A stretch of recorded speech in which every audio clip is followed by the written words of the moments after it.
We all have this iconic image in our heads, right? Beethoven, the brooding, solitary maestro, defying everyone, breaking free from the stuffy aristocrats, and just speaking directly to us through his music. It's the story we've been handed down for 2 centuries. And look, there's obviously truth to his immense genius, but the sources we're digging into today. Focusing on his early Vienna years. Exactly, from about 1792 to 1805.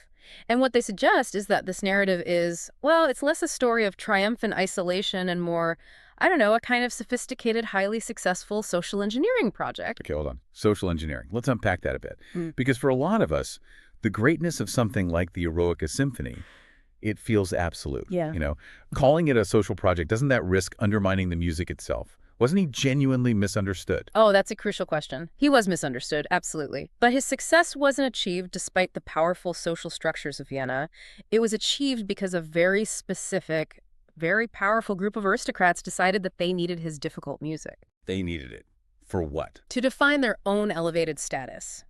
So our mission today is really to follow the money, the patrons, the technology, even the critics, to see how his success was built, how it actually helped construct our modern idea of what a musical genius is. And when he first got to Vienna in 1792, coming from Bonn, success was not a guarantee. Not at all. He was just there to study with Haydn. Right. And we forget the musical scene was crowded. I mean, so many musicians who were huge back in 1795 are completely forgotten today.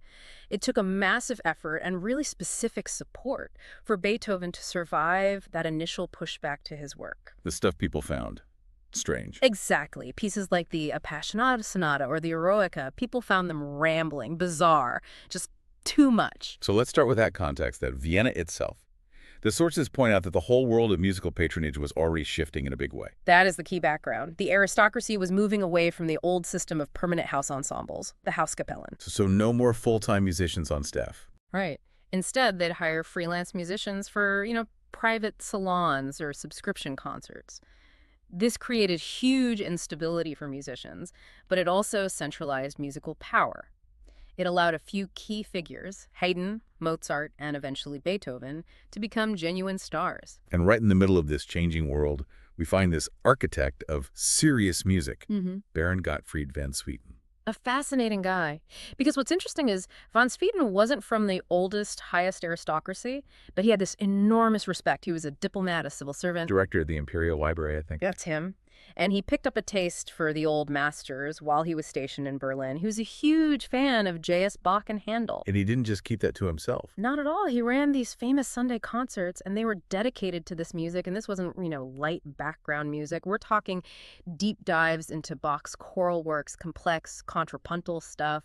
His whole goal was the great and exalted. So he's explicitly rejecting what he called lightweight and modern music. He was part of this exclusive circle, the Gesellschaft der Associerten Kavalier, the GAC, basically an aristocratic music society, all dedicated to cultivating this rigorous taste. And that draws a really clear line in the sand, doesn't it? Yeah. There's music for connoisseurs, and then there's music for everyone else. Yeah. We see Mozart getting involved with this crowd late in his life. Yes, exactly. Towards the end of the 1780s, Mozart is in van Swieten's circle, and that's what encourages his interest in those incredibly dense fugal forms. Like the Fantasia and Fugue, K394. That's a perfect example. But the initial reaction to those pieces tells you everything you need to know. How so? Well, critics found those later, more challenging Mozart works too highly seasoned. One asked, whose palate can endure this for long? Wow. So that just shows you that the taste for self-consciously serious, complex music, it was a minority view, an elite view. It was for connoisseurs like van Swieten and another name that's about to become very important, Prince Lichnowsky. Who would become Beethoven's lifeline? His absolute lifeline. So Beethoven arrives in this environment that's already been primed for difficult, elevated music.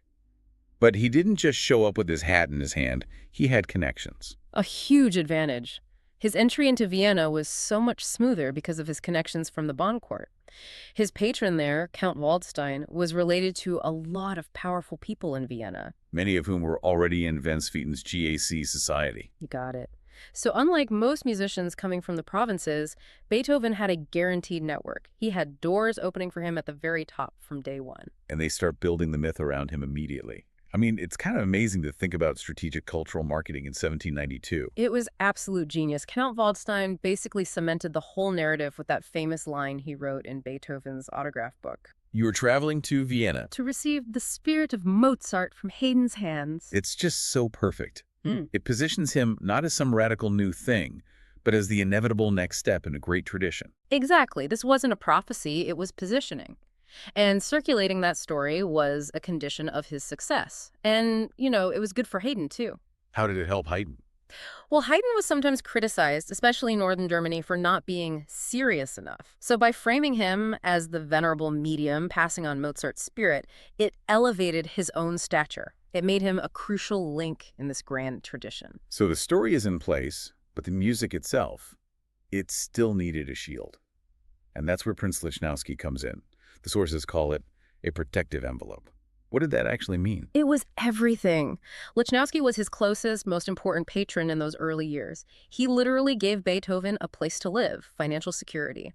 It freed him from the day-to-day pressures of the market. And crucially, he hosted private concerts. Yes. So Beethoven's weird, unconventional style could be introduced sympathetically. It was framed as worthy and challenging, not just bizarre, before it had to face the general public. Like a workshop production before the big premiere. And there's actual financial proof of his commitment, isn't there? Oh, yeah. Lichnowsky's support was off the charts. When Beethoven published his first work, the Opus 1 piano trios, Lichnowsky ordered 20 copies. Wow. That kind of personal financial backing is way beyond normal patronage. It showed he wasn't just supporting a composer, he was investing in legitimizing the work itself. That private ecosystem gave Beethoven the freedom to innovate. So if Lichnowsky provided the shield, where did the public battle for taste actually happen? It seems like it was in these famous piano duels. The duels were absolutely crucial. They were a kind of aesthetic politics. It wasn't just about who could play faster. It was a debate about whose definition of good music was going to win. Let's start with the first one. Beethoven versus the Abbé Jelinek in 1793. What did Jelinek represent? Jelinek was basically the sound of popular taste at the time. He was a variation smith. His style was simple, predictable, pleasing, perfect for amateurs. When Beethoven came along with his intense, fiery improvisations and just destroyed him. Jelinek said something incredible, right? He apparently said Beethoven must be in league with the devil. Huh. That quote tells you everything. It just instantly shows you how shocking Beethoven's approach must have been. It did. But the bigger showdown, the really significant one, was with Joseph Wölfel around 1799. This was a battle between two giants, two completely opposite aesthetics. So tell me about Wölfel. Wölfel was the absolute height of the Mozart school. His playing was all about unparalleled cleanliness, precision, clarity. It was brilliant and easy for a large audience to appreciate. And they had a physical advantage, I read. He did, this gigantic hand which could span a tenth as easily as other hands compass an octave. So his playing just sounded effortless. His patrons, like Baron Wetzlar, they valued that bright, immediate clarity. And Beethoven was the opposite. The total opposite. He was associated with the mysterious and gloomy. His playing was powerful, dramatic, sometimes even a bit indistinct, but it was all about emotional depth. His music was described as a Sanskrit language whose hieroglyphs can be read only by the initiated. So the audience is basically choosing. Do we want clarity and universal appeal? That's Wölfel 4. Or do we want dramatic depth and intellectual challenge? That's Beethoven. Exactly. And by backing Beethoven, the highest aristocracy, Lichnowsky, Lobkowitz, all those GAC members, they were defining their taste as superior. They were embracing the complex, initiated language. And that just widened the gap between popular music and serious music. And to really understand how important that aristocratic shield was, we just have to look at what happened to musicians who didn't have it. Like Jan Ladislav Dussek in London. Dussek is the perfect counterexample. London was a much more commercial market. Success there wasn't about one powerful patron. It was about appealing directly to the public. And what did that mean for his music? Well, commercial reality drove his output. He published constantly, but his works often used popular songs, favorite themes, things to sell copies. He wrote a piece called The Sufferings of the Queen of France. Doesn't get much more commercial than that. Right. And his dedications were mostly to women and other musicians, which was basically advertising himself as a teacher to get more students. It sounds like his whole career was built on being accessible. It had to be. And what's more, because he didn't have a private, subsidized orchestra like Beethoven did, his compositions were almost all for piano. That made it really hard for him to be seen as a major composer. That title was for guys who wrote symphonies and concertos. So Beethoven wasn't just able to write difficult, large-scale music. His whole patronage system almost required him to fulfill this aristocratic need for elevated, serious culture. That's it exactly. Even Wolfel, when he moved to London, said he had to write in a very easy and sometimes a very vulgar style just to make a living. Mhm. The London market demanded compromise. The Viennese elite demanded genius. Okay, this next part from the sources is just wild to me. The physical technology. Beethoven didn't just write for the piano of his day. He forced the piano to change for him. This is where you see his authority made real, in wood and wire. The standard Viennese piano back then had a very light touch, great clarity. It was perfect for that pearly passage work of Wolfel or Mozart. But it couldn't handle Beethoven. He literally broke them. One person reported having to wrench the strings of the pianoforte, which snapped when he played. He was lobbying for reform, demanding a louder, more resonant instrument that could actually withstand his playing. And he works with this manufacturer, Ninette Streicher. But what she does goes way beyond just making him a custom piano. It does. Streicher eventually redesigned her entire line of pianos. She added heavier action, greater resistance, all to meet his specifications. So Beethoven's personal idiosyncratic need became the new technical standard for everybody. He used his aristocratic clout to literally redefine the instrument. That is just incredible, changing the hardware to suit the software, basically. And this aligns perfectly with the change in the critical language around him. Controlling the discourse was just as important as controlling the instrument. Absolutely. You look at the leading music journal, the Allgemeine Musikalische Zeitung, the AMZ, and at first, they hated his stuff.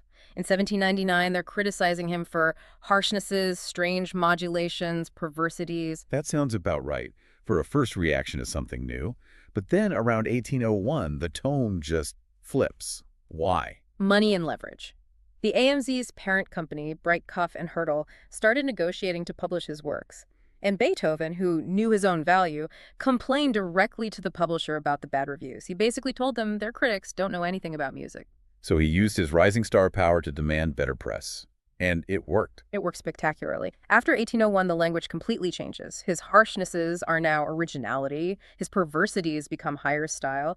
Suddenly, he's the connoisseur's musician. The critics are now giving the public the exact words they need to praise his complexity. So the very language you would use to describe the music as bad, harsh, bizarre, just becomes unavailable as this pro-Beethoven network takes control of publishing and criticism. It shows you that aesthetic authority isn't just in the notes on the page.